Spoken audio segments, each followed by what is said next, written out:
One. And we're live.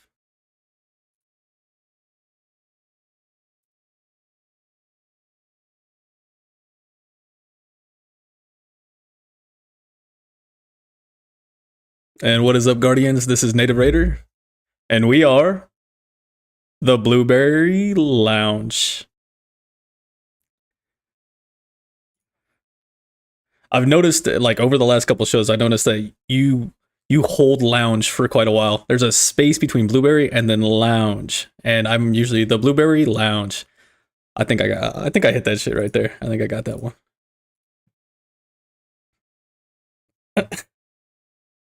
Yeah, right. 1,420. It's cool. It's been fun. We did our trivia night with Fluffy, and that was a blast. That was a good time.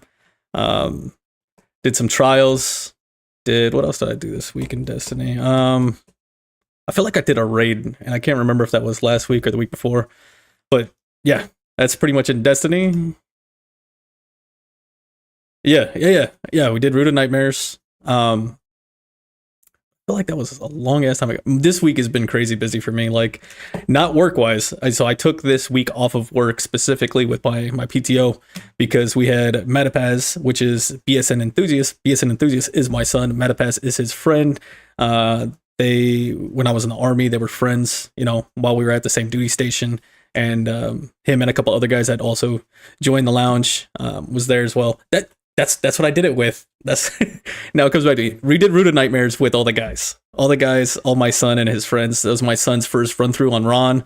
So it was pretty cool. You got to see it. I got to kind of, Sherpa it to a sense. But yeah, it was fun. It was a good time. Yeah.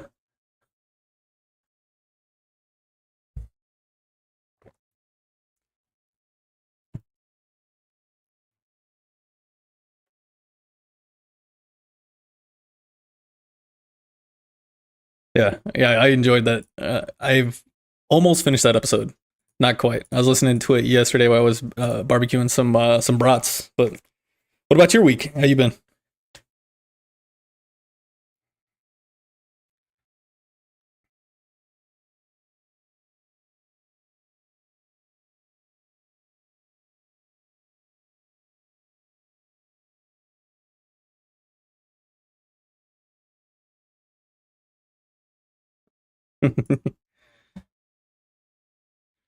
uh,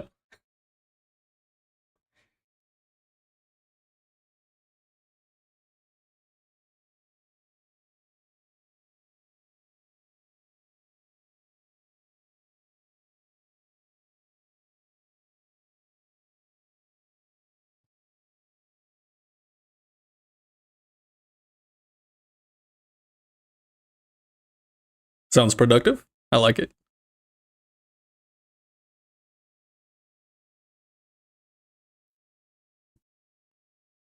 Sounds good. So, agenda for the show, we're gonna have in this first segment here, we'll have housekeeping.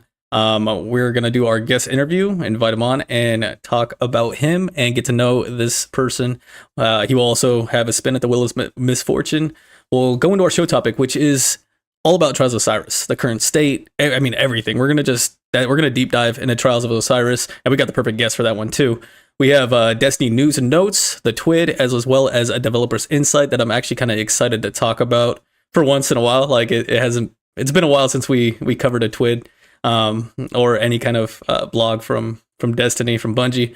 And then we'll go into announcements. And if we have any questions from the live stream, let us know. Or if you want to post them in questions community at the Discord, go for it because we are empty. We are empty on that tank. We cleared them out last episode. Yeah, we're gonna need to restock everybody. Yeah, and we'll call it a show after announcements.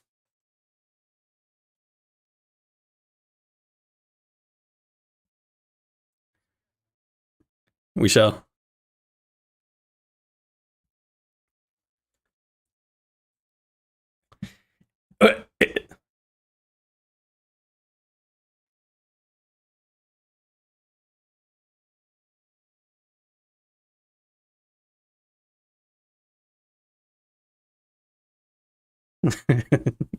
Oh yeah.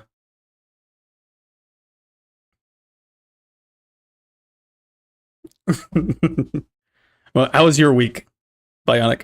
What'd you do in Destiny?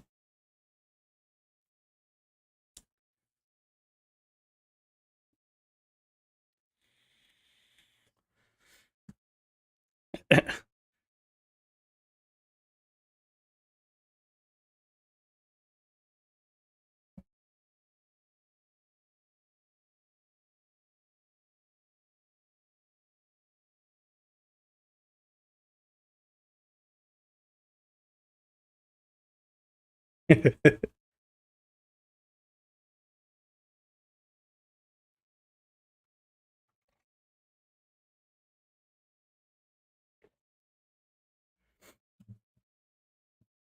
guy goes flawless on the regular. Easy. It's too easy.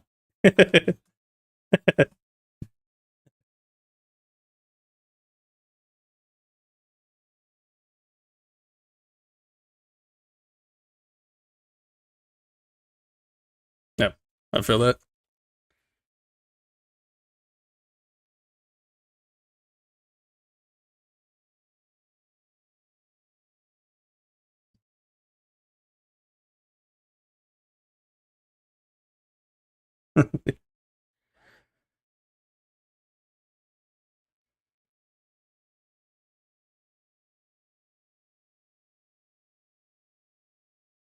Uh, yeah, just a special shout out to our Patreons. We have BlueBerry, aka Toll the Bill, Yeehaw Berry, aka Sauce Waffle, Raffi, and none other than our guest, BionicKoala. Thank you guys all for supporting the show. And if you are interested in supporting the show, head over to patreon.com/, the Blueberry Lounge.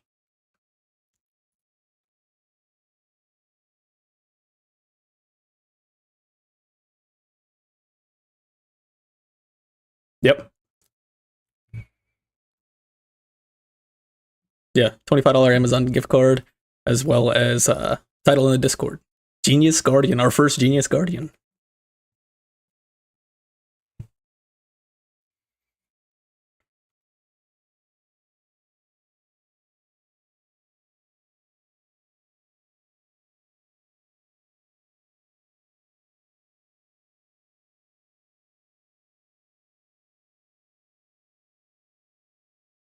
Yeah, I mean, Mr. Koala, Bionic Sir, can you tell us about yourself?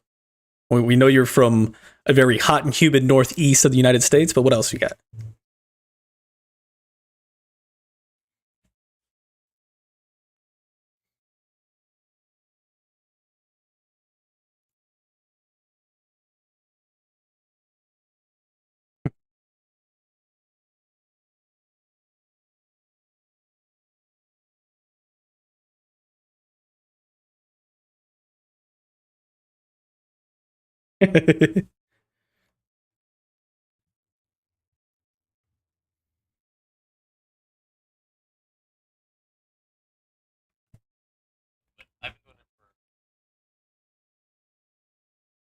Oh,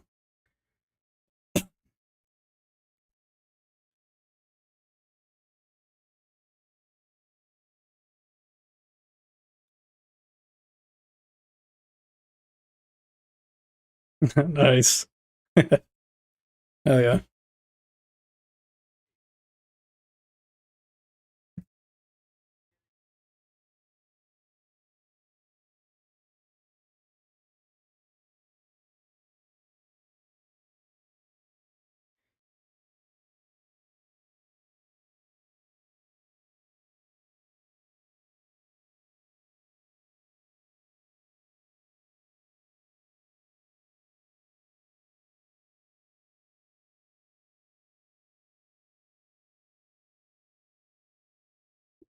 Yeah.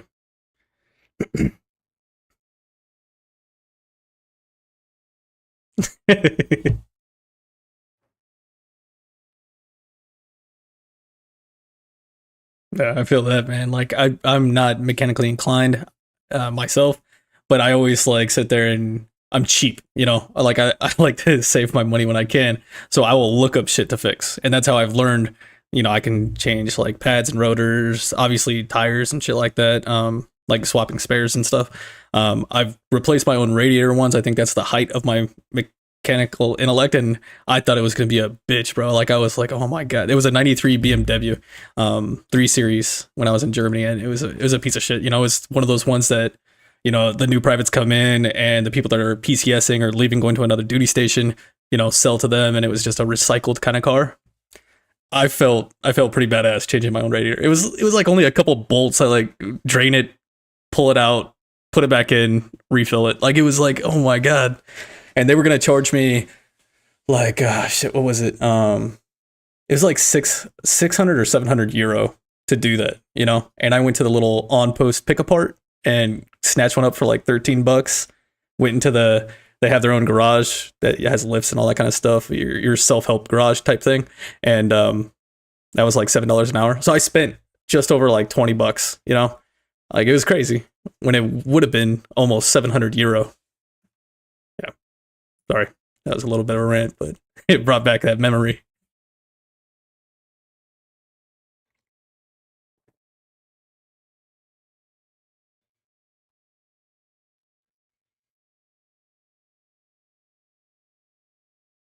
Mm,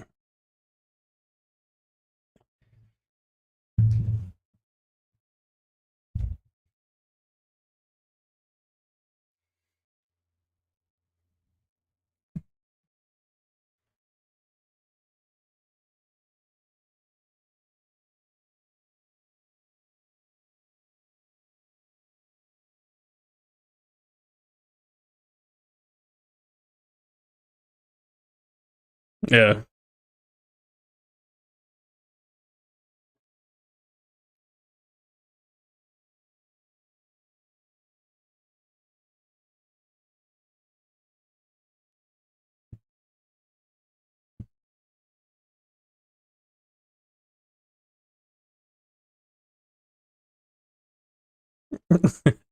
Safety. Yeah.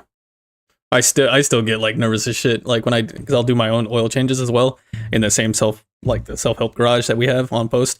And even when I'm going under it, I know it's there, but all these thoughts go through my head like, what's if this, pneumatic whatever the hell like fails and I'm crushed? Like I'm always like quick.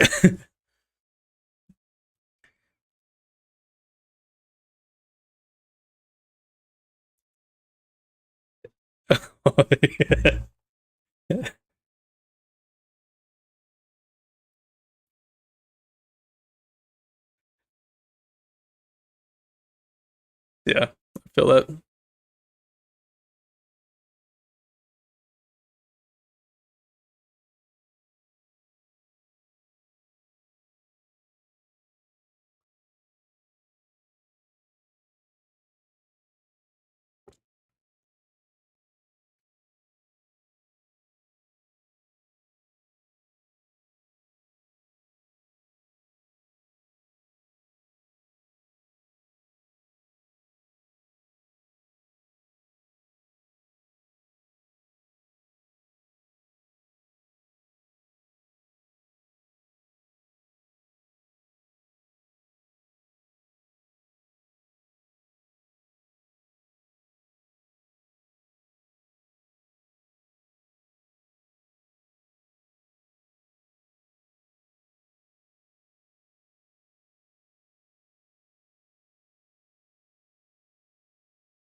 events where you had no clue what you were doing, and you couldn't even do damage to the boss, but you were just shooting because you're shooting.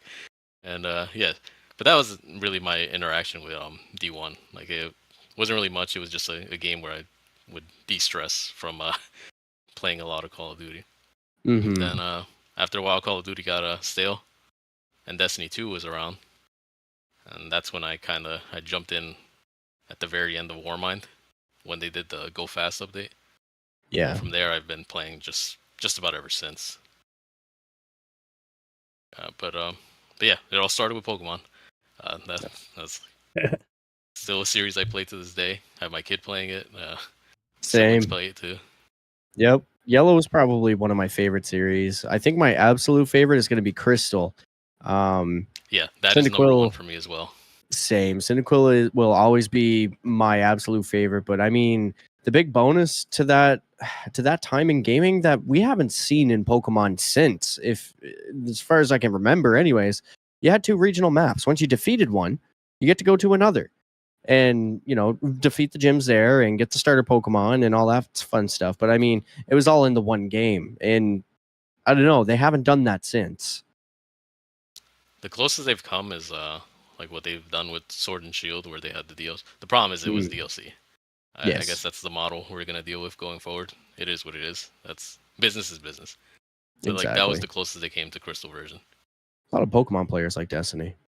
Yeah, it seems to be a trend here. I also want to shout out real quick Trevor Bryce in the chat watching, as well as Hazel, which pointed out that he couldn't hear you guys because I'm stupid with OBS, but it's fixed, it's good, and he gave me the thumbs up that they people can hear you guys. So that's my bad. That's my bad. But on to the next question.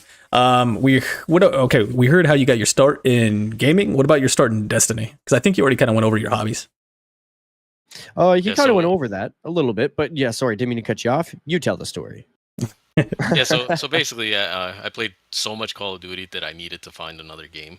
And what happened with Call of Duty is they made a couple changes. Skill-based became one of those things. I was good in pubs.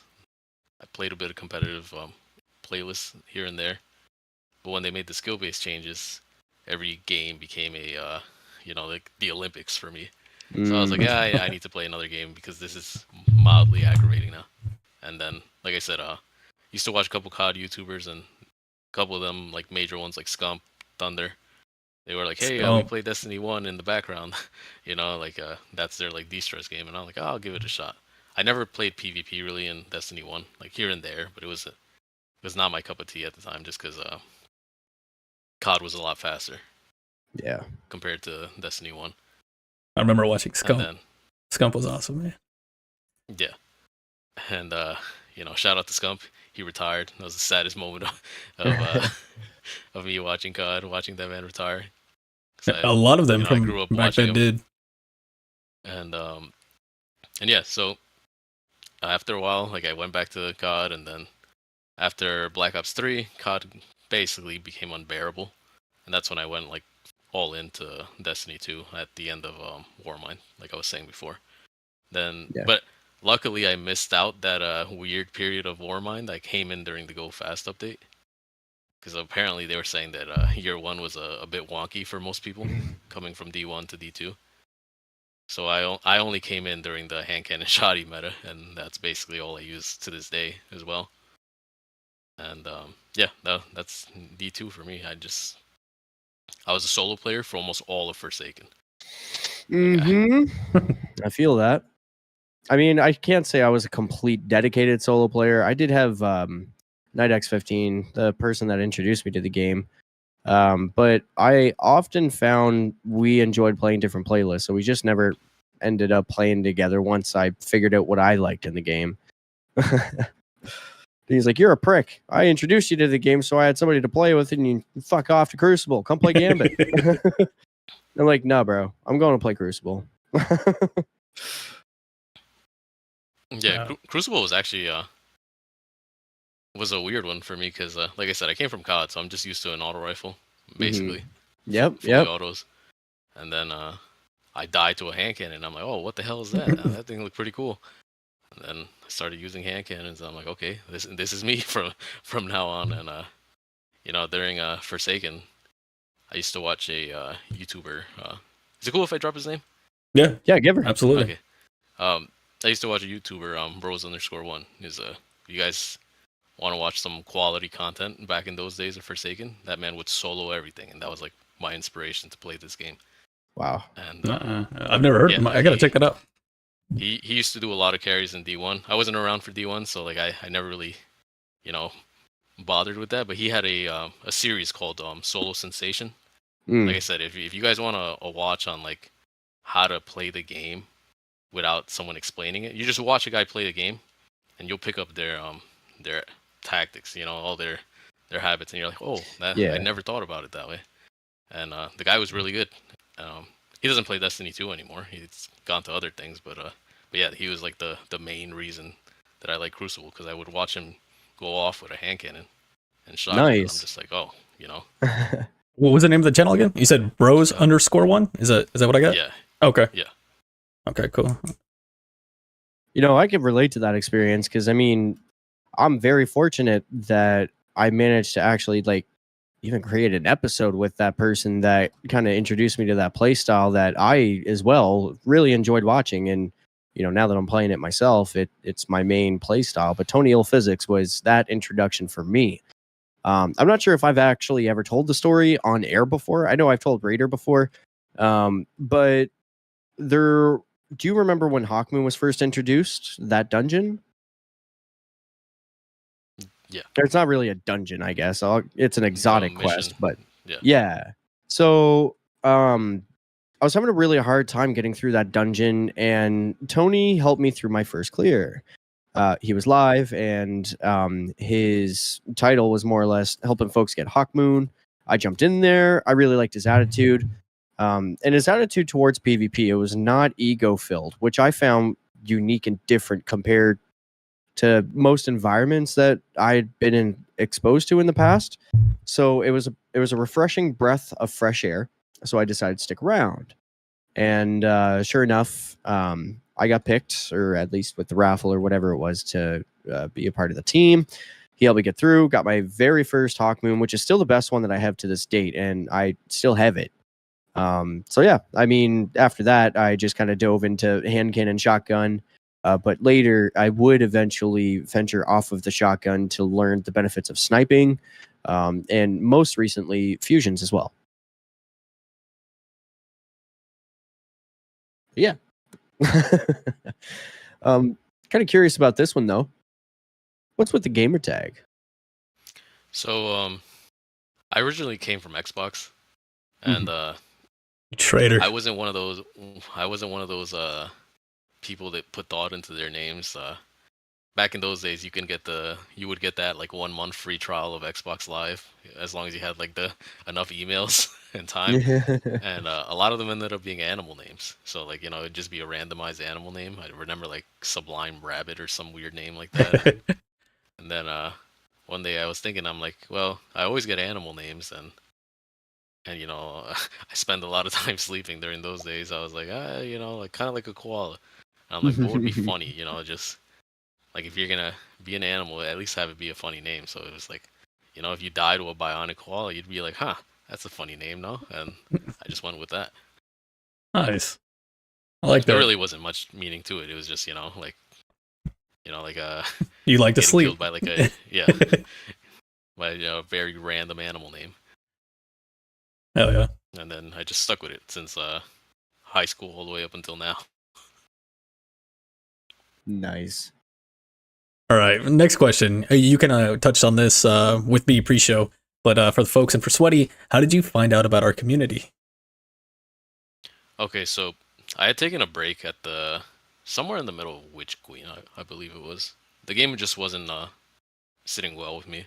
So I was like, let me go play other games. I played a lot of Apex, and then after a while, Apex got a little boring. I wanted to come back to D2. Like me and a good friend, you usually see him. Like if you have me added, you'll see me 1v1ing him a lot. It goes by Crisis Outbreak. We were just consulting. It was like, hey, maybe we should go back to D2, and we're like, no, like the game wasn't what it was before. And I'm like, no, we can give it a nice shot. And eventually, it took us 2 days of just going back and forth. Like, should we buy the game? Should we buy the DLC? And eventually we folded. Then we came back, but I was clueless when I came back, so I was like, I gotta get back up to speed. And I was just looking up Destiny podcasts, and I found the Guardian Down boys. Mm. And then from there, I listened to a couple of podcasts. I wouldn't normally join the Discord. It was just like they're pretty cool people over there, so I was like, oh, I'll join the Discord. I introduced myself as a sort of a PvP guy. And then they're like, hey, check out the BlueBerry Lounge. Then I started listening to you guys. Same thing. I usually have like a weird little, listen a couple episodes period, and then I'll be sure if I can go all in. I liked what I heard, and I was just like, yep, this is me. I'll join the lounge as well. Yeah, yeah. And here I I love am it, man. today. Thank you so much. Yeah, we just between Raider and I, like we've kind of identified this niche in Destiny 2 content creation. I mean, don't get me wrong, there's certainly no shortage of PvP content creators out there, but how many of them are and see, here's the hard part is I don't want to sound accusatory or to sound like I'm pointing a finger by any means, because that's not the intention here, but how many are like just no pressure and legit chill? I mean, that was the reason that I was drawn to Tony Physics, was because he very much has that environment where, it's quite all right to make mistakes. It's quite okay to not have a great match and, talk about it with your friends. And, with that idea in mind, Raider and I came together and just kind of been building a community of like-minded folk around that. I guess what I'm trying to say is like that safe environment where it's okay to fuck up and not be like a goddamn god every day. Like, you know what I mean? But that's how we learn, and we all just want to improve together. So I'm really appreciative and happy to see that there's, other folks out there that kind of share the similar mindset. And I'll be straight up with you guys. There was a point, obviously I came from COD. COD has a lot of rage. I had that issue. After a while, you just grow up. You got to remember that video games are video games. So you're there to have fun, not to get mad about everything. And yeah, I used to be really bad with that back in Call of Duty. A bit in Destiny 2 when I first started playing it, and then but yeah, like after a while, you just have to sit there and look at it yourself, and you're like, hey, I'm getting mad over something I'm paying for that's supposed to be fun. Like that can't be right. Exactly. And yeah, that's what I liked about the BlueBerry Lounge is like I was like, oh, this is like if I had this when I was playing during Forsaken, it would have been a much better experience. Obviously, I did like force myself to get pretty decent at this game, but at the same time, it's like it would have been more fun to do with like in a better environment. Before it was just like rage, and then like I'm gonna get better, but rage. And, at the end of the day, that just like you make the game a job almost if you have that mentality. Yeah, and I almost feel like the solo player, like in the mindset of I want to get better, but I'm a solo player. I think like a big part of that comes from.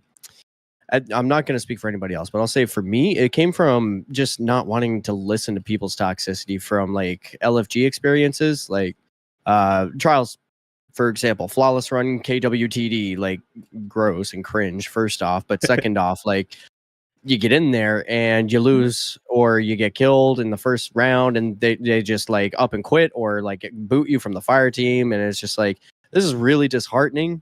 And they're not like nobody's helping me learn what I'm doing wrong here. And it's just it was a matter of literally bashing my face against that wall so many times that I would eventually take those lessons, right? Like the Telesto weekend, perfect example, 222 matches, no flawless. The following weekend, my flawless match was 223. Between those two weekends, that's almost 500 matches, back-to-back weekends. Speaking of smashing your face against a brick wall to learn the lessons. So, I mean, I never really wanted anybody to have to go through what I went through in order to learn those lessons and to get in those environments. So I think, not only that, but like Raiders joined now. And, he's been here for, well, quite some time now at this point, really. But yeah, it's just kind of that purpose, and the reason why people are leaving is what has created this particular space, I guess, is what I'm trying to get to. Yeah, I think I know it sounds cliche as hell to say, but this game is a lot funner with people, with good people, I should say. Yeah, Emphasize 100%. that, good people. Like I got back into this game because of my son. He kept drawing me back every expansion. Dad, you got to get the expansion. Let's get the expansion. Let's play through. And we play through, and then I'd be gone. I'd be done. And like, but I was playing with him, so it was fun, you know. Yeah. But then he would go off and do his thing and play with his buddies and stuff like that. But once, like, I found GDC first as well. Like, I'm a GDC original as well. I was just like, yo, this is amazing, bro. Like, this game is actually, I'm having fun. I'm not just like sitting there loading the same match with some random ass people or trying to LFG for raids or dungeons or some shit like that, which 9 times out of 10 just goes completely terrible, like completely awful. And it's always that know what to do type shit. And yeah, man, like I love this. And I love that we're building our own community here with everybody, like as well with the Owl Sector Alliance, you know, and we have that more, I guess, focused PvP side. That's kind of, I feel, you don't see as much in Owl Sector Alliance. So it's nice. I'm really enjoying this. And yeah. Like there's an actual spot for it to fit into type of thing. That is also unique from most other folks, in my opinion, just because, like, again, this is just my opinion, and I'm not speaking on behalf of anybody else, but conventional players, I find, well, they're paid to have a certain opinion. They're paid to have a certain motivation. They're paid to have a certain perspective. And a lot of the times I found that those niche perspectives never aligned with the community. It was always a company perspective or something like that. Like, I don't know. It never seemed to really fit the larger casual audience. It more fitted the niche, like 1% audience. And even if it could be translated for the casual audience, it was more positioned in such a way that they could never understand what they were actually saying. So there was no value to be taken from it on a casual aspect because, I mean, no offense, but you know, if it's your first day going into Crucible, you have never played an FPS game before, you don't know anything about mechanics. Well, your first day in Crucible, we should not be talking about what accuracy cones and cone sizes are. You know what I mean? Yeah. Again, that's not shitting on anybody. That's just an example, is an analogy. But yeah, it comes in time, and you need to have an environment and people that you trust where it's okay to make a mistake and ask the question to get that realistic answer. What happened there? What could I have done differently? Was it something I did, or was it connection-based glitch, or like what happened there? Like, what's the legitimate reason that happened to help me improve to know better for next time? Yeah. Well put, man. Well put. That being said, we've derailed long enough. I was about to say, who's this interview for? I was going to ask you this. Koala, have you always found first-person shooters came naturally to you, or was this something that you had to work on / work towards? So, in Call of Duty, I think it was you get smoked in Call of Duty. I don't think anyone can say that they started that game and were immediately good, unless they were cheating. No, I'm talking about like way back, like Xbox 360 days, and so everyone has to take their licks, is the best way to put it, before they realize what they should be doing in the game. Same thing as me, you know, I would get smoked by people that played the game a lot more. I'd be like, I want to play like him. You know, that's where you just. My thing is, you watch better players than you, and you'll learn something here and there, and then from there you work on what you need to be doing to make sure you don't die as much. You know, same way you were just putting it, is like, why did I die there, or why did I challenge that? Why did you know, could this situation have been avoided if I went this way? Like, you play enough, you eventually have those answers, at least in the back of your head. And same goes for Destiny. Like, a lot of people are quick to point the finger as to say there might be a connection issue, there might be a guy cheating or anything of that sort, when at the end of the day, a lot of these things are avoidable if you, obviously you have to play the game a lot, but if you just assess the situation. For YouTube, there was I don't really watch him too much, but I did watch a couple of his videos. A guy named Ascendant Nomad. He has a perfect explanation for a snapshot, is the way he describes it. This is something I already did. It was just like nice to see someone else like bring it up. Is you know, you assess everything that goes on in a game. So you know, like radar, the kill feed, how many shots. Counting shots is a bit more complex. That might be a later thing. But there's a lot of things that go into playing the game than just walking around shooting your gun, and if you die, you're complaining. Like, no, it's someone dies near you, you're like, oh We're like, crap, what's up? and that means this guy's about to be on me too. And yeah, so like I said, these are all things you learn from playing the game a lot. Yeah, precisely. And it's funny that you mentioned that too, because I actually just released a YouTube video today on those exact topics, just titled Destiny 2 PvP Basics Principles. And it's not that we go into the mechanics in terms of the conversation. We kind of go into the idea of mindset, just, for that purpose. I talk about the importance of being honest with yourself for the purpose of asking, what could I have done differently there? The importance of, keeping your negativity off comms and just staying calm, giving call outs to your enemy's position versus just like verbal garbage and not helping a already stressful situation where somebody's responsible for your res. But anyways, yeah, that's all in the video. I'll leave a link in the show notes if anybody's interested. All right, I got this question for you because I'm kind of curious. If you were given the keys to the kingdom at the Bungie headquarters, what would be the first change that you make? I'm nerfing fusions to the ground. That's it. That's all. I'm with you on this, bro. I'm with you on that 100%, please. What about... we might chuck Antaeus out the window here and there. Oh, come on. Without the fusions, I think Antaeus isn't as oppressive. All right, I'm with you on the fusions. Antaeus, you got to leave alone unless you're willing to sacrifice also nuking hand cannons. I'll give up Stompies. Hand cannons. If they get rid of Antaeus. Hand cannons. See, that's the one thing. I'm okay with that. But Okay. the issue with getting rid of hand cannons is I don't know if you guys remember the original Stompy nerf. The complaint was, and I look at it the same way too, and some people might see it differently. Basically, when Stompies got nerfed, Stompies was the last bastion for hunters to not play very scummy.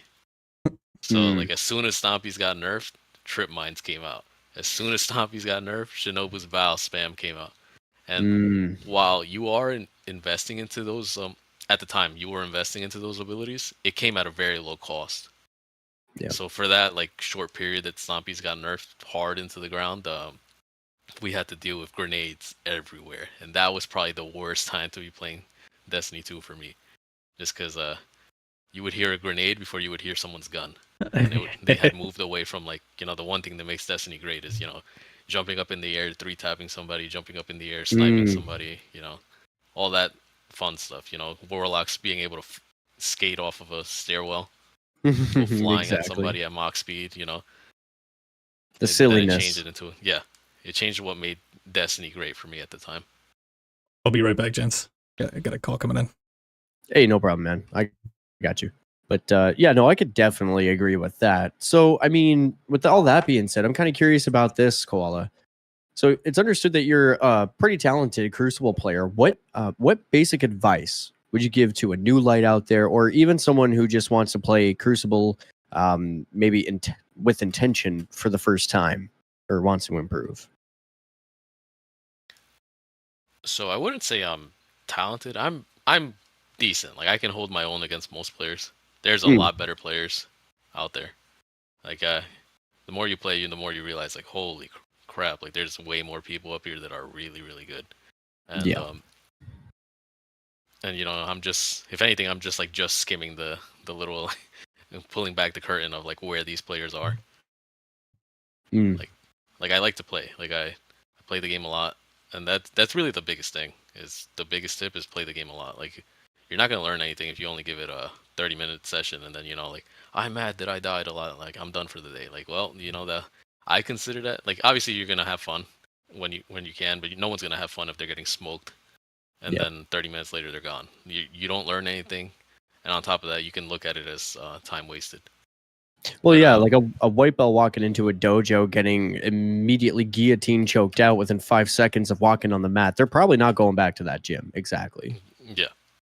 So the thing I recommend for a lot of players, Rumble is sweaty, but Rumble is very good for teaching you the how to read radar, how to assess situations, because it's just you and your gun, and the other players in that lobby. You play enough Rumble till you start winning those Rumble matches, and then you can start working on other things. Like I said, Rumble is really good because you have to always be on the move. You kill somebody, you know the next guy's already about to be breathing down your neck, and it'll just teach you to react to that. It'll tell you if a fight's taking too long, just bail. There's nothing wrong with leaving a fight. If a guy's playing on a rift, and your hand cannon or whatever you're using is not going to kill him right away, and the third guy's coming, just there's nothing wrong with leaving. Let those two duke it out, and then you come back and pick up Clean the up. scraps. It's just That's a secret art of Rumble, is the cleanup. yeah. But like I said, you play enough Rumble, you start winning. Even if you're bringing for snipers, it's also good. Snipers is very hard to win with when you're playing Rumble. But if you get good enough where you're going in there with a sniper and winning every Rumble match, you don't really have to work on anything else. Yeah. I mean, I've gotten to the level with snipers where I'm comfortable enough. Once I've been using it for just a minute or two and I know where the cone is, I can usually hip fire and just swap over to the hand cannon and get a 2-body cleanup, and it's pretty quick. But that just comes with, practice and comfort levels. But yeah, like the most important thing to take of it is you just got to play the game a lot. Like, if you want to get good at Crucible, you're gonna take your losses. I still get mercied. I still get ran over by better players. I'll acknowledge they're better players. There's nothing wrong with that. It's it's just how much do you want to put into the game, and what are you willing to do to get better. Obviously, don't take it as serious as a job, but there's always something you can get better at. And same with life, there's always something you can do better the next day. Yeah, like today, I'm going to focus on staying at the hip of my fire team. Tomorrow, I'll focus on my targeting with my reticle type of thing. Yeah, I got you. Well, Mr. Raider. Yeah, my bad, man. Like the wife had called and she totally forgot I was recording a podcast right now because she's out, right? And because I had texted her earlier because we were talking about COD earlier. Well, Nicki Minaj is going to be a new operator, and she's one of the biggest Nicki Minaj fans. And I texted her, and she had to call me and be like, "Oh my god, yeah." Yeah. She's like, "Oh, I'm sorry. All good, all good. I was just making sure it was not an emergency. Everything is good. Everything is safe." How dare you pay attention to your family as a family man? But I lost track on where we're at with the questions. Was that the final question? Is it time for the wheel? Yes, sir. I was thinking to myself, you know what? I don't think Mr. Raider has led a wheel of misfortune yet. Would you, sir, like to lead the wheel of misfortune this time? Yeah, but it's not going to be as good. Oh, whatever. It'll be Raider style. So let's see how this goes. Will is okay. You are familiar with the wheel of misfortune, correct?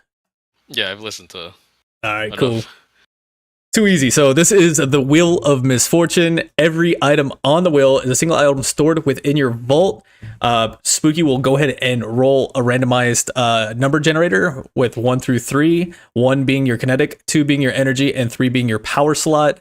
Depending on what he rolls is one that you will discard. And how do you get that weapon to discard? It is from Dim. We're going to open up Dim. We're going to go up to our title, our emblem up there on your main character, and you're going to scroll all the way down. There'll be where you see randomized loadouts. There's another button there that says weapons only. You will click that and you will randomize.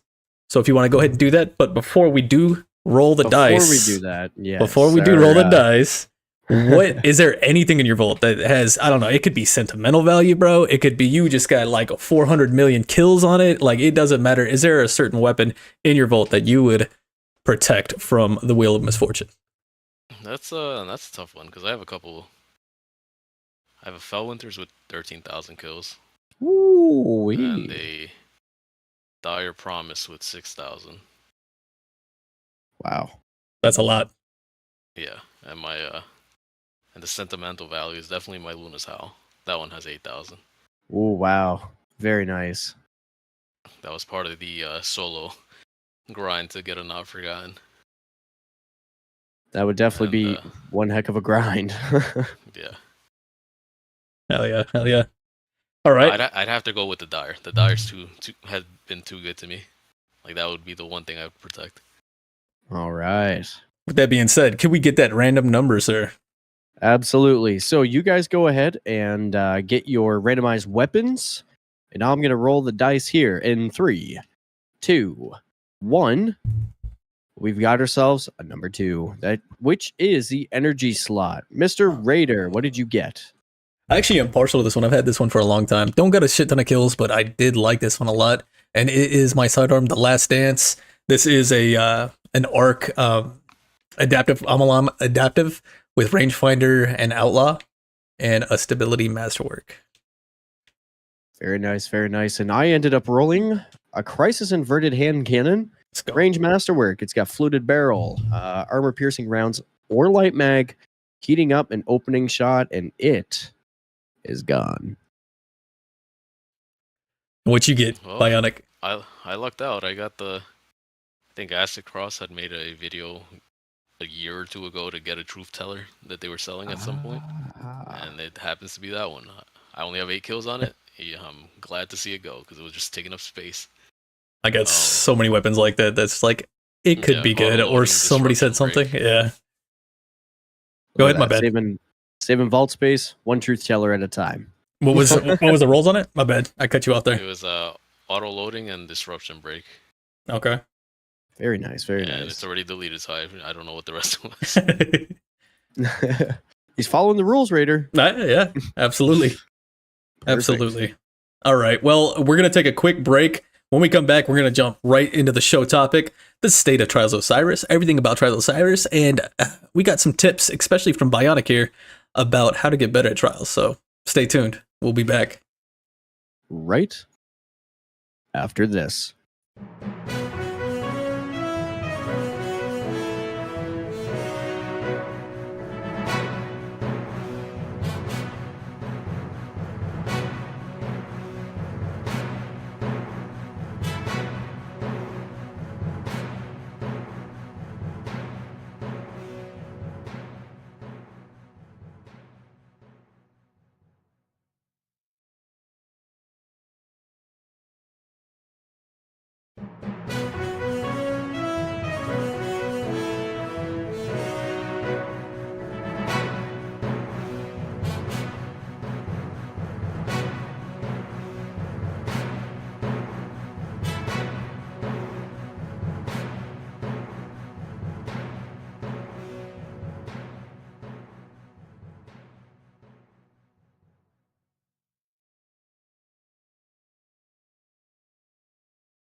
1. And we're live, back live, and ready to we are live. jump into our show topic. Our show topic is all about Trials of Osiris. We're going to talk about the state of it. We're going to talk about maybe some tips here and there, just whatever comes to mind. Trials of Osiris. If you're still watching live, feel free to jump into the conversation as well and ask us whatever you want, Trials related. Absolutely. So our first discussion topic is going to be what's a current meta per class, or at least what we've been facing. Maybe we could even speak a little bit to what we're using and the reasons why. So, I mean, Raider, why don't you lead us into this topic of conversation? Have you been playing Trials this week? I know you did last week. I did, yeah. Me and Bionic played a little bit yesterday with Kato. We also did some duos at first, and then I did jump into just solos at the end of the night. All right, perfect. So, yeah, I mean, why don't you lead us into the conversation, my good friend? Okay. Yeah, so just Trials in general. I just kind of want to get your guys' ideas on how you're feeling with Trials. Like your overall thoughts of, do you enjoy the playlist? Do you not enjoy the playlist? Overall, for me, myself, I do. I look forward to it every weekend. I think it's something that's fun. For me, it's still very elusive for me to go flawless. So I want to constantly get better and better and better. So the only way for me to get better, I feel, is to constantly compete in Trials of Osiris. I feel like that's where you're seeing the top tier, skill players play, and the only way to get better is to play against them, right? Iron sharpens iron, and I believe in that philosophy. So that's why I like to jump in there week in, week out. Yeah, same. I could totally agree with that. I mean, whenever I started playing Trials, I definitely hopped in there as a solo player without any expectations at all. Because, I mean, at that time, I was just starting my PvP adventure. I wasn't the greatest at the game yet. I didn't understand the fundamentals to Trials yet. So I was always trying to flank on my own whenever I shouldn't have been. And, all of this type of stuff. So, like I said, it definitely spent a lot of time bashing my face against that brick wall for a long time before really things just started to click in. And even now, that doesn't guarantee that I'm going to go flawless by any means, but it does give me a little bit of tempered skin. So that way, whenever I do go in there and I take that first loss immediately, I'm just like, okay, well, on to the next match. Yeah. What about you, Bionic? Current state of Trials. I actually do kind of like the system. It gives everyone a fighting chance, is the best way to put it. 3 stacks that like competition, you queue in as a 3 stack, you're gonna fight another 3 stack, and they all know what they're doing. So like that sort of hits that bullet point. Rewards, the reward end of going in there as a 3 stack, fighting it out, with other 3 stacks, I don't think is too good. I feel like those guys should get rewarded for going in as a 3 stack, because those games are significantly harder. Anyone can come in and say that going in as a 3 stack against other 3 stacks is very, very hard. And for solo is great. It gives everyone a fighting chance, like I was saying. You're playing a bit of like what I like to call the BlueBerry roulette. You don't know who you're gonna get, and you just kind of work with what you got. You inspect loadouts. You're like, oh, this guy might be running this. You basically form your plan of attack off of inspecting your potential teammates. You'll know who you kind of want, and if you get stuck with the quote lesser skilled player, you just kind of like play in a way that like works around that. Yeah, but I do kind of like I said, I do kind of like the way the system is now. It's it basically is a system for everyone at this moment. Like I said, at the higher end, the 3 stack, it's significantly harder. But for someone that just wants to jump in and get their feet wet, I think it's in a much better state than before. Like 3 stack matching 3 solos and just running them over. Those guys with had the no fire clue what team happened based to them. matchmaking. Yeah, I totally agree with that for sure. Go ahead there, Raider. That's how it used to be in Trials. Like you couldn't go solo. It used to be you had to have your 3 stack. So I get that. I like that a lot, and I think it's totally accurate, bro. 3 stacks is way. I mean, we saw it last night, right? Yeah, we were getting ran over. I was getting one of those things like we don't play whopped. enough together where, obviously we can build chemistry and all that thing, but some of those teams, I knew right off the bat. I'm like, yep, this is an L. Yeah. Another thing I noticed too with this new matchmaking system is it's kind of negated carry culture a little bit. I don't know. What do you guys think about that? So carry culture is a bit of a, at least for me, it's a touchy subject. Mm. I personally, I don't like carry culture just because it brings the idea of you know, let's say I won a raffle, I joined this guy's raffle, and I'm gonna be a sandbag, and he's gonna drag me to flawless. Like a lot of people that are involved in carry culture don't teach. Like the Sherpa won't teach half the time. Yeah. And they'll run something obviously according to the meta to make it the carry as easy as possible. But the carry as well will come in and expect the carry. Like they won't expect anything of themselves. They'll just come in and like, hey, I'm here and you know, I'm ready to get dragged to flawless. When they could just go in. A lot of people don't ask like, hey, what should I be running? You know, Or is how there can I anything contribute? Yeah, exactly. Yeah. And that's why I'm not a fan of carry culture. I am a fan of the people that teach. Mhm. So like you said, Tony, I've watched a couple of his streams. He does teach, so I have a lot of respect for the guy for doing that. And yeah, that's basically my take on carry culture. If you go in there expecting to get dragged to flawless and not learn anything from it, like what did you really gain from this? A weapon that you have a good chance that you didn't get the one you wanted, Mm-hmm. and then you're back to a raffle again, not having learned anything, and blaming the game for something you could deal with yourself. Yeah, I couldn't agree more with that. That carry culture is bullshit, bro. Like you're not gonna get better just by getting carried. You know, like there was that. What was that quote? Like I'd rather be judged by 12 than carried by 6 or something like that. You guys know that quote? I love that quote.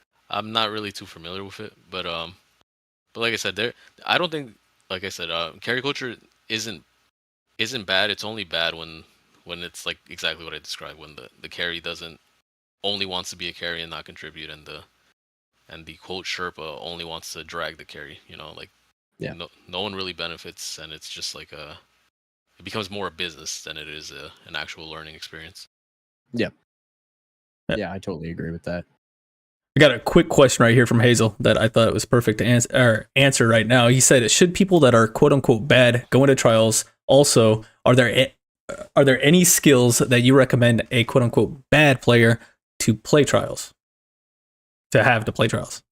So I did give this some thought because so if you're queuing solo, like I said, though, one of the important things to do is it's gonna take a while. I'm not gonna give you a do this one trick and you'll be the best player in an hour. Like hell no, it just doesn't happen. Time is literally the answer to most of these questions. Yeah. And what you do as a solo player is you look at your team, you see what you're running, and you play around them. So you see your teammate is a sniper. Like for example, Endless Veil. We're running through cubbies, running through mid. If I have a sniper on my team, I'm flying into that cubby, making sure that everyone's attention is on me and not the sniper. Mm-hmm. Hoping that the sniper will get a pick. And or other little things like you might not be the best Arc Titan, but you know what is good and very oppressive? You can run Void Titan, drop a shield, everyone has an overshield. And you know, little things like that will just add up over time. You see that your teammate likes to go right, maybe I should take the trip with my teammate as well. Comms are a little bit weird in trials. Like some people join them, some people don't. I personally don't join them either, so I'm part of that problem. But you know, if you see someone join the fire team chat, just join it. There is a good chance, I'll be honest, that you might run into a to a not so nice person in there. Like it is what it is. Like that guy's probably having a rough day, and you know, so like that's the big issue with the fire team voice channel.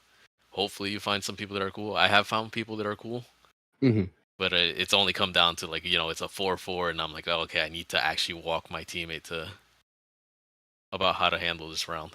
Yeah. But like I said, the most important things are just playing around your team. So you notice that your teammates like to do this, take the trip with them. You know, a bad idea with multiple people is better than a bad idea by yourself. And sometimes it works, sometimes it doesn't. I think that's a solid answer right there for Hazel. I want to ask you guys this next one here. The current meta in Trials, like we're seeing a lot of Cloud Strike, right? Especially on Endless Veil. We're seeing a lot of Immortals, still very prevalent. What do you guys think about the current meta that's here? Those are prevalent, but like you also see a lot of other stuff, in my opinion. What do you guys think? I still think Immortal's too strong. Mhm. It's even with the changes to target lock, it still shreds somebody that has no idea that they were there. If you catch somebody in the back while you're shooting an Immortal, that guy's a goner. Like that guy has no chance to react. He's just getting deleted, and he's looking at his orb in anger at that point. And Cloud Strike, I feel like they can tone down the aim assist a bit. I think the gun is a little too free. I don't want the storm itself to get nerfed because Cloud Strike wouldn't be Cloud Strike without the storm. And the handling. We were talking about that last night. Yeah, with the Catalyst too. Catalyst was completely unnecessary. Like having a gun being able to give a triple kills on command should not have been given that much handling. Maybe stability, something stupid, or even extend the mag or something. But like it did not need handling. Yeah. As powerful as that thing is, it should be just a completely slow moving, like you're hard scoping lanes with only type thing. Yeah, you should be able to whip it out real quick and get that triple. Yeah, the gun is basically low risk, high reward at this point. Yeah. Same goes for Immortal. You have a Peacekeeper Titan with an Immortal, low risk, high reward. The guy obviously has to point and aim, but Destiny's a little weird on that end because the game will give it to you as long as you're in their general direction. True. Yep. Yep, I could definitely agree with that. I mean, I've certainly been coming across Graviton Lance, some Messengers, some of those more long-range rifle type weapons. Let's see. I've been coming across Thorn a little bit as of recently. I think that's just because of the map, though. It usually tends to be when you see people pull out Thorn is whenever the map allows for it. Let's see. Mostly it's just been like Titans. Mostly just either Void Bubble Titans with the overshields, or it's been Arc Titans. And I mean, why wouldn't you play those classes right now? It's literally get the best CQC kit in the game or close quarters combat. So I mean, there's that. Trying to find my way around that kit as a hunter is fun. It's a good challenge though. I've been also noticing a lot of Crimson. Have you guys been running into that at all? I feel like that's been on the rise, and it drives me crazy with the range that shit has. It's stupid. Crimson has way too much going for it. It has range, stability. I think it has the reload speed too. Was the other thing, and then you heal on kills. Yeah. Ridiculous. I think the problem with that is it comes down to usage. It's like the amount of people using Crimson is more rare than the amount of people using Immortal. Yeah. Oh yeah, for sure. Yeah. So like, as annoying as Crimson might be, because even I find it annoying. The gun is a snub nose pulse rifle is the best way I put it. But I'd rather fight a guy with a Crimson than a guy with an Immortal at the end of the day. And I mean, speaking of Crimson, although it is having an uptick in usage, I do have to say, for those beginners that want to get used to just using like handheld weapons versus like a rifle styled weapon, it's a great place to start. I'm not saying that it's going to be a great weapon to teach you how to use hand cannons or anything like that, because, as Koala said, it's still going to be a pulse rifle. But at the very least, getting used to looking down the barrel of a hand cannon, the movement speed with a hand cannon, just basically being used to holding a hand cannon in general. Especially if you're using a controller, it does very well there. So, shout out to Hammer in the chat. He has a question for us as well. So Hammer Crash 32 asks, I would enjoy Trials more if it wasn't the same map all weekend. What would you say if they had like 3 map rotation for the weekend? I like that. I would love that shit, bro. That would be amazing. They've had instances where they had rotators. Mm-hmm. So I'm not too sure why Bungie doesn't do it. I guess really I just have zero clue why they don't do it. They've done it before. So Yep. we know it can be done. I just, I don't know. I don't know why. Were the maps enjoyable? That time, I think it was Cauldron, Anomaly, and there was another map or something of that sort. Mm. And these weren't the best maps to have a rotator on, Excuse me. And so they might have taken like the negative feedback from that weekend and said, "Hey, I think Burnout was one of those maps too." And Yeah. they might have taken the negative feedback of people not liking certain maps and just ran with it as like they didn't like the idea as a whole. But it would be Yeah. fun, as long as you're not doing something like Bannerfall, Vostok, and Midtown, all long range. Like for that, you might as well just have one long range map for the weekend. Yeah. If you did like a mix of, I don't like Vostok as trials, but you play it once Vostok, Javelin or something, and Cauldron because it's like mid range-ish. Yeah, that'd be exactly. it changes. Like one everything. short, one mid, and then one long range type map. Yeah. Yeah, I get you. That'd be cool. I always thought that whole when we did see that where it had that rotation of like 2 maps. I think from what I can remember there was only like 2 maps that rotated. I thought that was like a screw up on the server side. Like they didn't mean to do that. It just like leaked in from last week or the following week or something like that. That's what I thought that was. I didn't know that was actually an intentional thing that they did. Yeah, they had done it at the end of seasons. I think is the only time they did that. Oh, okay. And, but no, there was a bug. Like there was a bunch of times where we would start the weekend knowing it would be a certain map, and then it happens to be Javelin, and everyone would be happy. It's like, oh yeah, Javelin. Like, doesn't matter who you are, so everyone likes Javelin. And, Exactly. And then regardless of the experience, everyone likes Javelin. They get Javelin for like the first hour. It's like, sorry guys, we didn't mean to put Javelin. And everyone's like, damn it. And, Just kidding. Yeah.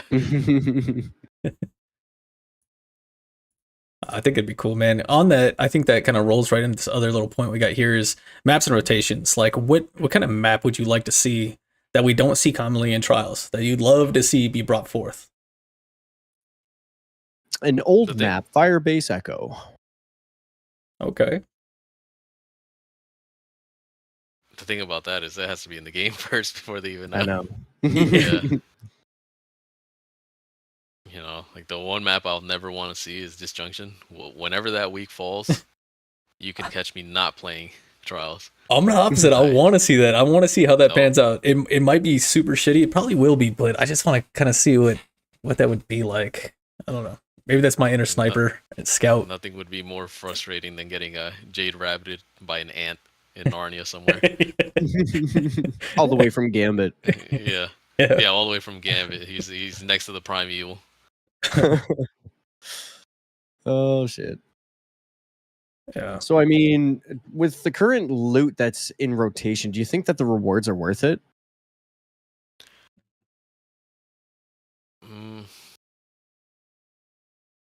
It's hard to. This is one of the weirder topics too, because I'm okay with everything. So us as solo players are getting right now. I solo queue a lot. I'll do a queue with my buddy, and we usually get it done too. I feel like if you're running a 3-man, you should earn a bit more. Like it's just like I said, it comes with the way matchmaking works. They're acknowledging that matchmaking is an issue, so you should at least acknowledge that these guys that are playing these Olympic matches in the background while we're struggling in our singles matches, I think they do deserve to have more loot. But again, it's hard to justify it also because not everyone's flawless is the same. Like mine can be easier than the next guy, and the next guy could have been at it for hours and finally got his flawless. So like it's hard to a little bit of RNG. Yeah, it's hard to like gauge like who had the harder road to flawless. True. That's true. So the only thing I could say is like your first flawless gives you double loot, something like that. Or no, actually no, not the first flawless. Like after your first flawless, because then you'll be in the challenger pool where you're more likely to match people that know what they're doing as well. Yeah. Then it would make sense. Because I have tried farming these 7 wins, and I feel like the drop rates aren't that good. I'll have to win like maybe like 3-4 games before I even see the adept version of whatever I'm trying to farm. That happened to be there in Shotgun Week, and I just found it easier to go flawless than to actually sit there and farm 7 wins. Yeah, that's fair. So- Hammer Yeah, I Crusher, could definitely go Hammer, ahead there. Hammer Crusher had one more thing to say about the maps. He said, "Map builder?" Question mark. Ooh. Could they ever make that work? And would the PvE community be about it? About it? About it. I mean, definitely. Like anything that this game has to offer, there's a community based on that one activity or whatever it is. So, I mean, I'm definitely going to say that it's not outside of the realm of impossible. Yeah, I think that would be cool. But I feel like that's a big ask for Bungie with everything else that they got going on right now. Like, if that's something that probably be way later into the future sometime, you know? I feel like that's something Marathon would have versus what this game would have. Yeah. Or even do like some kind of what about you know how we do these community art designs for skins for weapons? Why not that for a map? Like, and then the community can vote and then they can start to build it. I think that would be super dope. They did something like that.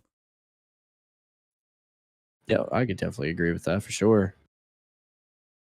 I mean, just look at the fashion community as an example. That's I'm not saying the fashion community is going to go out and make a bunch of D2 maps or anything like that, but it's just an example as to where there's something to be offered in the game that gets a community to back it up. So I mean, there's a lot of talent in the D2 community, and I could, I see some of the pictures and the artwork that's done. I could just imagine if some of those minds went to work in making some maps. Yeah. No, I could see it. They could even have like a top-down look and then just kind of a write-up on it, like, oh, it's gonna have like some Callus vibes to it, maybe some royal-esque type shit, like some pillars, columns, something like that, just to throw out like ideas, and just for Bungie to like embrace it and the same thing they do with the community art that not the art of the week. I'm talking about like the actual like weapon ornaments that we vote on that was community created and shit like that. I think it'd be really cool. Yeah, exactly. I got some ideas, and it's called Shipment from Call of Duty. I want to see it, and I want to do it on momentum control, because I think that shit would be awesome. That's just going to be a shotgun jousting the map. Like that week of Burnout where everyone just spawned directly across from each other, and it became a shotgun joust. That'd be fun. So I put this question in the notes because I was kind of curious on what you guys kind of think of this. So for the Guardian out there that's like, okay, well, I understand that I'm not great at PvP, but you know what? Let's give this Trials thing a try. I know that one of the first questions that I came up with is, well, do I go in solo? Do I find a fire team? So how does a Guardian go about finding a fire team for Trials? Do you recommend LFG or a community? And what is the difference? You want to start that one, Koala? Yeah. I hate to say it, but I strongly advise against LFG. There's as soon as you see the post start with a know what to do, you know there's a good chance that there might be some toxicity in there. That's my experience. Like back when we were doing Leviathan raids and all that other good stuff, and it has been without fail. Like I see a know what to do, and it's some guy who is asking for the sweatiest raid players to go in there, and as soon as you didn't kill the one Centurion you were supposed to, like everyone's like flipping out and all this other stuff. So for getting Trials experience, while Trials is not up, you can try Elimination. Yep. It is connection based, so you're not gonna the problem with connection based is you never know who you're gonna match. So like in Halo, they had the 1 to 50 system. So basically, if you were level 50, you were basically at the top end of the spectrum for players, and basically you could have a level 50 match a level 1 and Elim. But at the end of the day, Elim is like a good way to just get the gist of like my life is only one. And if I die because I did something that I wasn't supposed to, and like now I have to sit there and watch my teammates run around as well. Is it the best way to warm up? No, not at all. But that's all we got for outside of the Trials weekends, because once Trials hits, it's you know, it's the Wild West out there. You don't know what you'll see. And the other thing, if you see a good player and you just send them a message, hey, I like the way you play or whatever. We have more access to it now because we have the voice channels, not the voice channels, the text channels.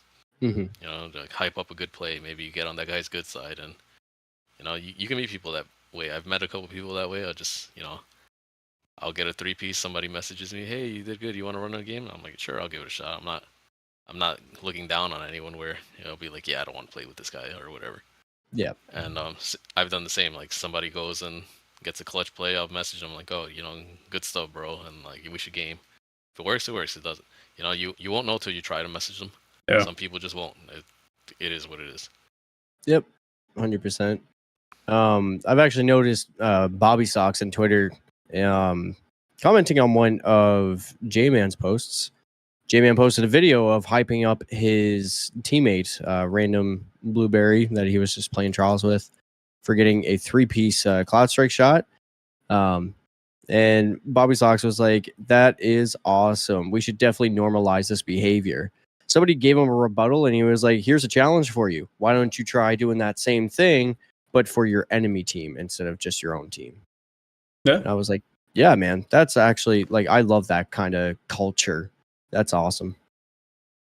I've also run into that too, where I'll beat the enemy team and the top of their leaderboard player will message me like, hey, you want a duo? And I'll be like, sure. Like there's nothing wrong with that. Yeah. There's nothing wrong with messaging the enemy player and saying, hey, I like the way you play. Like I said, Exactly. it comes up to it depends on the person. If they want to play with you, they'll want to play with you. If they don't, it is what it is. Yep. But don't get I like that a discouraged lot. saying, like, oh, no one wants to play with me or whatever. It's like, the world is the same way. Some people just won't want to talk to you. You can't force them to talk to you. It's just some people will be okay with it, some people won't. You don't know what their circumstances where like they just won't want to talk to you.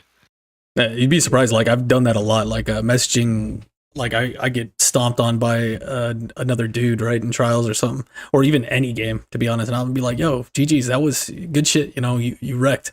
And like, there's been quite a few times where either I don't get messaged back, but there's been quite a few times where they'll sit there and add me, and we'll go game together or something like that. Like that's definitely another way outside of LFG or just finding a community. But for me on this one, the difference is obviously huge. LFG is completely random community. You kind of know what you're getting into because usually a community has an overarching like objective of what they're about and what they do. So you kind of get that vibe. And I don't know, to make it easy, I mean, LFG shit, join the BlueBerry Lounge. Shameless plug, right? Why not? Exactly. Right. I mean, the benefit with community too is you're usually familiar with folks. You're usually familiar when folks are on, and your conversations in community that is typically aren't restricted to just game conversations. It's common interests and how'd your day go, things like this. So, I mean, in the BlueBerry Lounge Discord every morning, we always got folks saying good morning. So that's a pretty good example. Yeah, no, for sure. I know you got your fight to watch soon, so I want to try to get this one from you. And I think this one's probably the root of this or the pinnacle on top of the show topic is how to get better at trials. Like, give us your solid tips or what you can do. I know we kind of went through this LFG stuff and we've been talking about different things about trials, but what are some solid tips that you can give people out there, Bionic? I did sort of go over this already, so it's basically, like I said, you got to play the game a lot. That's first and foremost, and you also got to play. You can't just, like I said, you can't just run out there, die a bunch of times, and not even consider what you might have done wrong. Eventually, you're gonna have to, you look at yourself in the mirror and say, like, in all these losses, what is the most consistent thing? And then you look, and you're like, me. Like you're the most consistent thing there. So you have to focus on yourself, but also you got to pay attention to what other people do. So, so getting better is, you're gonna get smoked. It's a given. It happens to me now. Happens to a lot of the people I play with too. We can get smoked as a 3-man, but if you didn't come away with anything, like, hey, that guy was pretty good with Shayura's and GL. I've gotten run over by a guy with a fighting lion and a multi-mock before, you know, Mm. and Mhm. you know, you got to learn how to play according to what you're facing. So if a guy's sniping and he keeps picking you off the middle lane, let's avoid that middle lane. Like it all comes down to like how you perceive things in the game. So radar, Perception. Yep. yep, radar, decision making. They're things that, like I said, the most important thing is time. You know, you'll pick them up if you play the game enough. Tracker says I have 4,000 hours in PvP. I'm not saying go put in 4,000 hours into PvP, but like at least when you're in PvP, just take note of things that like if a guy's going off on your team, just take note of what he might be doing. You know, oh, he likes to peek from this angle. Maybe when I'm not playing with him, because you don't want to get in your good player's way either. You stand next to him and become a two-piece for a cloud strike. He's like, no, let him do his thing. Just keep note of what he's doing. You know, you always learn from watching better players. And, Exactly. And yeah, so like I said, it's very repetitive, but time fixes a lot of things, and time also teaches a lot of things. Yep. What you guys, Sweaty? I mean, I think he hit the nail right on the head with it. Just takes time. How long are you playing your game sessions for? And like another thing too is like even if you are committing a lot of time to play, also understand when you've been playing for too long and you're not making smart decisions anymore. You're just going to the same spot and dying over again at the same thing. You're just tired, and you want to if you're actually trying to go flawless, that is, if that's a serious thought and that's your intention of playing, you want to be fresh and you want to have a good, clear state of mind. And I always say this, as cliche as this is or what have you, certainly in a high stress environment like trials, but have fun with it. And if you're not having fun, you're not going to absorb those lessons because you're going to be so hyper fixated on whatever it is that has you upset that you're not going to notice those doors of opportunity in the moments that you need to, or you're not going to understand what it was that killed you. You're not going to be able to ask yourself, what could I have done differently in this situation? And how do I counter it the next time that I come across it? So, I mean, like I said, I'm just kind of rehashing my whole video that I did today, but I mean, that is Fresh on the brain. entirely exactly what I talk about. And it's so important. It's so relevant. And it's my personal opinion that not enough people are talking about those fundamentals that allow you to take in that knowledge, if that makes sense. Yeah, no, for sure. Both of what you guys said, I think it's awesome. For me, I'm gonna maybe dive in, focus a little bit more on trials itself, because I think those are like great for overall PvP. Trials, you load in, you can see what they're running. Like knowing what your enemy is running, I think is important. Knowing what especially if you're doing solo, like I like to do a lot, knowing what your teammates are running, I think that's super important. So knowing everybody's loadout is good. And then kind of taking that first round and maybe like staying back a little bit, see if you're a solo player, what your teammates are doing, especially if you don't have comms with them, right? Seeing how they're running. Are they aggressive? Are they pushing hard? Is the enemy team pushing hard? Are they laying back? Are they, way back in the cut with snipers or pulses or some shit like that? So just kind of taking that first round of trials to kind of assess the situation, right?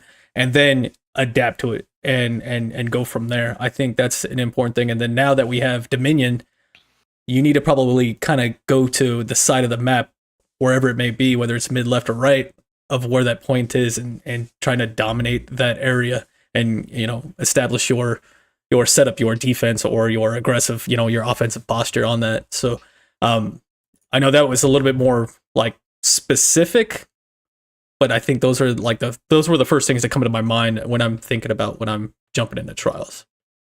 No, that's great. It's just to add on to it, one of the you brought up Dominion.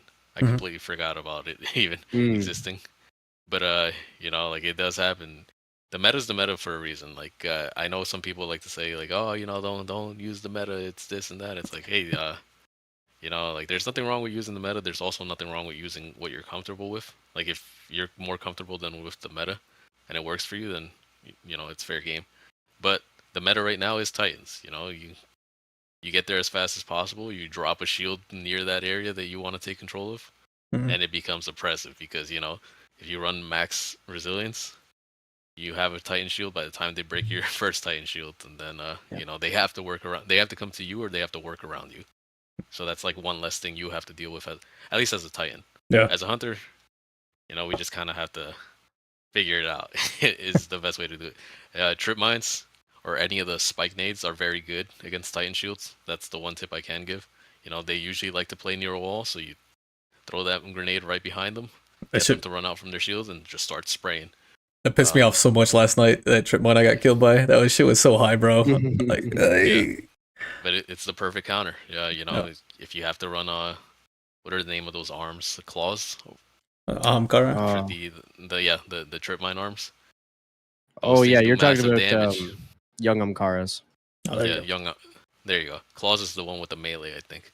Right. And if you run that, you do enough damage, you'll have your trip mine again, and just spam the trip mines. Like, yeah, it's not a great feeling when you know that what you're doing is a little, like, you know, frowned upon. But at the end of the day, it's like they don't care what you're running, you don't care what they're running.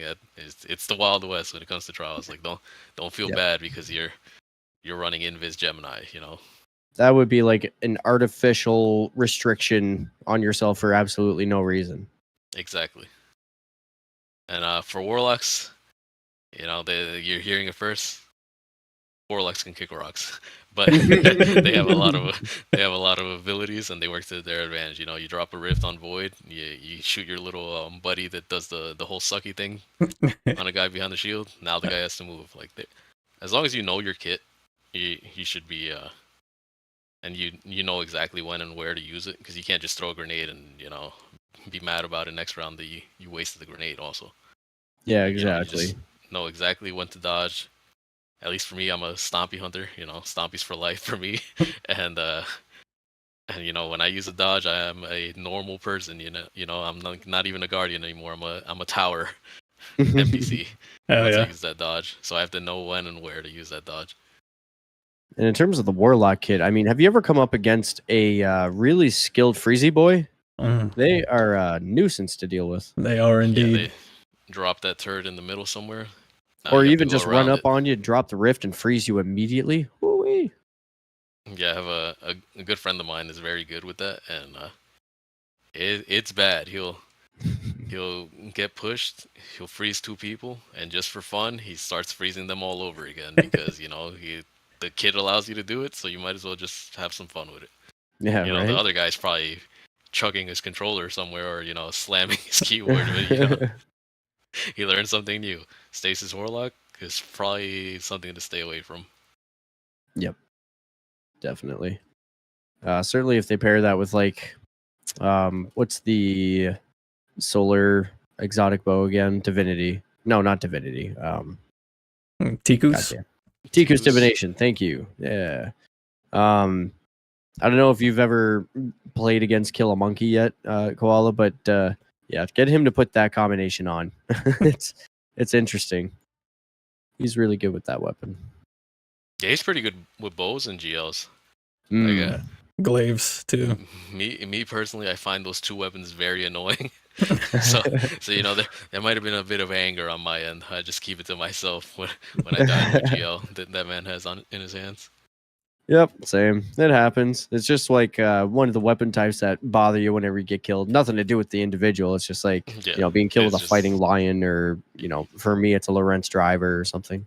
Yeah, it's that instinctive fear kind of thing, like you know, humans in the water that you can't see. It's that reaction of "fuck you." I mean, sorry, we're friends.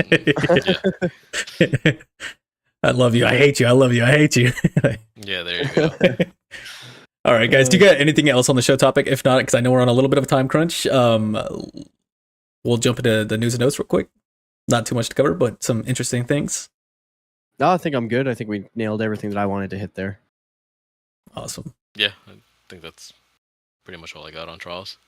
All right, then we'll jump real quick into the TWID for this week. This week in Destiny, there's not too much in here. There's stuff in there, but that we don't really, I'm not gonna say care about, but don't care about. There's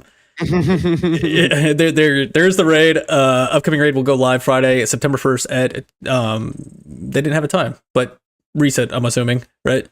They have that. And then they have the narrative team that talks about the Veil Containment. Pretty interesting read there if you're into that. Especially with that lore. I still haven't done Veil Containment myself. I do want to do it because I do enjoy the lore of this game, but I just keep jumping back into the damn Crucible. It keeps sucking me back in, bro. But yeah, there's that second week of Solstice. So if you still haven't jumped in, like myself, I need to jump in there because I do want that Strand rocket launcher. I feel like that can come in clutch sometime later. It'll probably just be one of those other weapons in my vaults that I'm like, it'll work sometime. And I'll probably sit there and I'll end up deleting it in one of the Wheel of Misfortunes in a later episode. Then they got Warden's Law. And I was curious about your guys' thing because I'm not much of a hand cannon guy. Was Warden's Law something you guys like? Because they're bringing it back as a Nightfall weapon, and it will be a 2-burst weapon. And they seem to be super excited about it with the weapons team. Oh yeah, dude. I have a YouTube video on what Warden's Law does and why this is exciting. I released this video quite some time ago in a scrims match with Killer Monkey, actually. Because he was just kind of going through some random weapons. I think he said he had it on from the Wheel of Misfortune, if I'm not mistaken, actually. And yeah, he was doing some pretty disgusting things with it. And I was just like, what in the hell are you doing? So I recorded the footage and put it up on YouTube. Actually, that's one of my more successful videos, come to think about it. Nice. What about you, Koala? Have you ever used it, or do you have any thoughts on it? I think when I used Warden's Law, it was really bad. So they hadn't 'cause I know that it had gone through a couple of changes where they tried making it better. So my opinion isn't really too good on it. I hope it's I hope it's Crimson's competitor. Like nothing would make me happier to see Crimson get dethroned in that like niche of the burst hand cannon is what we'll call them. And as long as they take away the I hear Crimson in my sleep sometimes. Like it's one of those frustrating guns to die to. Like there's nothing wrong with it. It's just like I hear fusion sounds and I'm just like, hey, you got a lot of the people. There's a ton of shit wrong with it, and it's stupid, and I hate it. I'll be honest. Sounds like a skill issue. No, just kidding. Yeah, skill diff. Ward's Law, is that kinetic or energy? You guys know? It was a void hand cannon. Oh, was it? Was it void? Okay. Okay, my bad. I thought it was kinetic. My bad. Was it? Actually, no, we might have to double check that one. Because I was trying to look through the article to see if it said anything on there. I don't see nothing. I'll answer that right now with D2 Foundry. Warden's Law. There it is. It is kinetic. Okay. Oh, wow. So what did I get confused with? Oh. Trying to think of all right, there you go. That's even better. Direct competitor Crimson. Oh, okay. All right. So yeah, they talk about that. Warden Law is on its way back. They're excited for it, and hopefully they said that they're trying to make it feel really good, and not just a legendary version of Crimson, basically. Yeah, then they go into the economy, which takes us to our other article, the developmental insights, and just a few things on here. We got some new weapons coming. Into the Crucible, we got Unending Tempest, which is a stasis submachine gun. We got, in the strikes playlist, we got Luna Regolith the 3. I was about to say the 3rd, like it's a name. And that's a solar sniper rifle. We got Gambit has the Kua Zampham 5 Void machine gun. I'm sorry. Bungie names are always hard on me, bro. Hard on me. And then Nightfalls, we were talking, the Warden Law is coming pre Astelanax 4 precision bow. And Iron Banner, we got Guiding Sight, a Strand Scout rifle, Pointed Stag, Arc Bow. Was that one of the ones that you used to talk about, or am I thinking of a different bow, Sweaty? Point of the Stag is one of the ones I used to talk about, as well as Hush. Hush. Okay, got you. We were talking about a pre-show. I was like, I think this is the one that he used to really love. So those are coming back, and then for Trials, Igneous Hammer Gross, that's coming back. And then we have a new one. It's a Strand heavy grenade launcher called the Cataphract GL3. So that should be interesting. Could be interesting, bro. I mean, who knows? It's a Strand. You can see how we can do something with that. Yeah, so those are the ones coming back. They did change the amount of Ascendant Shards, Alloys, and Enhancement Prisms you can get. Shards and alloys went from 10 to 30, and prisms went from 50 to 100. And like we were also talking pre-show, Gator should be very happy about that. I'm looking forward to the banter between the two. That man fell out of his chair when he saw that article. Yeah. And then back into the TWID, we have map voting for Trials of Osiris. And I'm curious on what you guys want here. I know what I want, but we got the choice of Cathedral of Dusk, Vostok, or Anomaly. I'm going Cathedral of Dusk, believe it or not. Interesting. Okay, why is that? I don't know. I actually like the map. I don't know. I just genuinely like the map. There's something about it. It's just there's a lot of exits, a lot of different ways to come and go, a lot of different lanes. So I don't know. I like that map. Out of the the three there with what's the next one? Vostok, meh. And then Anomaly. That's like, no, I fuck Anomaly. Just straight up. You can play me all you want in Twitter in the Discord. Fuck Anomaly. Oh damn! Tell us how you really feel. Fuck Anomaly. Sorry, I'm done. What about you, Koala? Well, with all the Anomaly slander here, I'm team Anomaly right now because it's the lesser of the three evils here. We are gonna get comfortable with Antaeus. If we play an Anomaly, so that is the fair warning. The only thing I feel like Cathedral, I haven't seen where the spawn points are for the Dominion. I was wondering that too. That's kind of what's keeping me away from making that choice. Vostok is Vostok. Imagine I do not want to get Jade Rabbited by an ant. Yeah, just be mad about it later.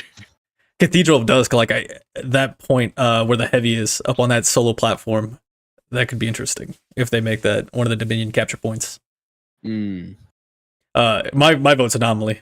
Like, we're going straight Anomaly, and yes, Antaeus wards are coming out, and so is my shotgun, and probably a sub. Could be fun. So yeah, everybody vote Anomaly. What I do recommend for that weekend is run a lot of stasis. You throw your little snow globe with the aspect for the hunter. Make sure that Titan slide is as little as possible. Same goes for the warlocks. Can't slide me if there's a turret in your way. But we're gonna be stasis Titans with the extra boosty slide, and then the what is it called? The one where you can throw the ice up. I can't think of it off the top of my head, but I think I'm gonna make a stasis build if it is Anomaly. I think it's gonna be fun. Yeah, but this is where you can actually use if you see an Antaeus Titan, he's sliding at you, so you throw your snow globe. And you can actually get away with using Wither Horde for that one, They're slowed enough, and they now have to run away from a Wither Horde and you at the same time. All right. That's enough slander about Titans and your tips and tricks on how to defeat us. I don't like it, bro. We don't need the world to know this. I mean, I've been on Team Wither Horde for a long time, so if he didn't release it to the world, I would have. Can never trust a hunter. You heard it here first. Never trust a hunter. That's how I win my... Figure it out one way or another, and that's what I have found does work against that is, it's very unconventional, but it does its job. Absolutely. And if that happens, my fellow Titan mains out there, Path of Burning Steps will be the key. Path of Burning Steps. Yeah, but you know what that does is it gets you off Antaeus, and that was the plan all along. Absolutely. Always a step ahead with you hunters, huh? Those dumb Titans over here just eating crayons and running that shit. I got you. Listen. In Guardian Games lore, Titans are bidding against themselves just to confuse warlocks, and everybody's looking at them like, "What the hell are you doing?" True. All right, continuing on with the TWID, we're almost done here. Bungie got their first ever accessibility award from the Games for Change, which is pretty awesome. I think that was really cool because Bungie is all about accessibility. They're all about especially like their foundations and everything like that. But accessibility in general, it's cool that they got recognized for that. So shout out to Bungie for that. Player support report. You got all that shit. Read at your leisure. You got art. You have movie of the week, and I should go hippie. And that covers the Destiny news and notes for the week. Questions from the community. We don't have any, so please restock our shits. We need some more. We need some more. We might need to have Raffy back on because when Raffy was on, I think we just got bombarded. Was it Raph? I believe it was. It just got bombarded. Yes is the answer. Yes. It was, yeah. Announcements. So scrims tomorrow. By the time you hear this, if you're not watching it live, you're hearing it from. It's probably already done and over with. tomorrow, 6 p.m. Pacific Standard Time, we have scrims. You can come join us via the 100.io bot in the Discord. We also have Battle of the Blueberries for the Season of the Deep. This is our second one. We did one last season, and it was a solos tourney. This time, we're going to be doing duos, and it's going to be random duos. Thank you, Fluffy Fingers, for that idea. That was awesome. Random duos. And so we'll select the random duos. Everybody signs up. I'll have more details about this next podcast, but everybody that signs up and wants to do this community event, will get assigned a random teammate, and we'll give you hopefully a week or at least a few days to where before the tournament starts, you can get with that individual, practice a bit, whatever you want to do, get to know them, say hi, maybe add them to your friends list or something. And then the tournament will kick off, and we'll do the tournament. There'll be a prize, likely another $25 gift card and a title in the BlueBerry Lounge Discord. So yeah, so stay tuned for that. What else we got? You got some YouTube stuff in here too, bro, right? Got Indeed. So, as referenced throughout the entirety of the podcast, I have released a new YouTube video. This video is intended for the player out there who doesn't typically feel comfortable in PvP and wants to take a little more of an intentional step in that environment. So it's Destiny 2 PvP Basics. I've turned this into a playlist. I'm going to be releasing a series of videos. The early videos are going to be entirely foundational based, meaning we're not yet going into the skills required, but some of the foundations and the principles that you're going to want to know, that the more advanced principles require you to understand to build upon. So check that out. I will leave a link in the show notes. Oh yeah, awesome. Oh, there it is, guys. That's episode 25 in the books. But before we go, BionicKoala, sir, where can people find you? Well, I'll just randomly pop in the Discord here and there for GDC and BBL. If there's a raid I need to do, you'll find me joining a raid through the activity bot from the 100.io. If any of you have me added, you'll normally see me doing private matches with my friends. You're welcome to join. I'll just be honest, like some of these guys do try a bit, so it might not be the best scenario to learn, but I have no problem teaching people certain things about the game. Like I said, I don't consider myself a good player, but I consider myself decent enough to where someone can learn something. And yeah, that's it. Like you normally find me in private matches on the weekends when Trials is active, you'll see me solo queuing or running a duo, and that's about it. I'll be at scrims tomorrow. Hopefully Monkey doesn't kill me too much with the GL. Is he signed up? I'm not sure. I haven't looked at it in a bit. Okay, if he's not there, I'm happy. Yeah, I'm not dying to a GL, yeah, I'll be at the scrims tomorrow. Looking forward to the Battle of the Blueberries as well. And yeah, that's all I got. Awesome. That's awesome. By the way, Hazel earlier in the chat said you were lying when you said you were not good and not bad, because you were definitely very good. And that was a point that Hazel put out there in the chat, just to let you know. Okay. Well, thank you, Hazel. Well, this has been SweatySpookz. You can find me on Twitter at @Sweaty_Spooks, and you can also find me on YouTube at Sweaty_Spooks. You can also find me on Twitch, same thing. You can find me on all the spots, Instagram, whatever. You can find me there.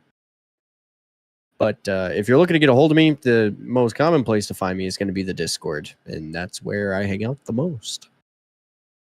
Yeah, you can find me all the same places. Just change the name to Native Raider. That's N8IV space R8R. But yeah, come join the Discord, because that's definitely where they're the most active. Absolutely.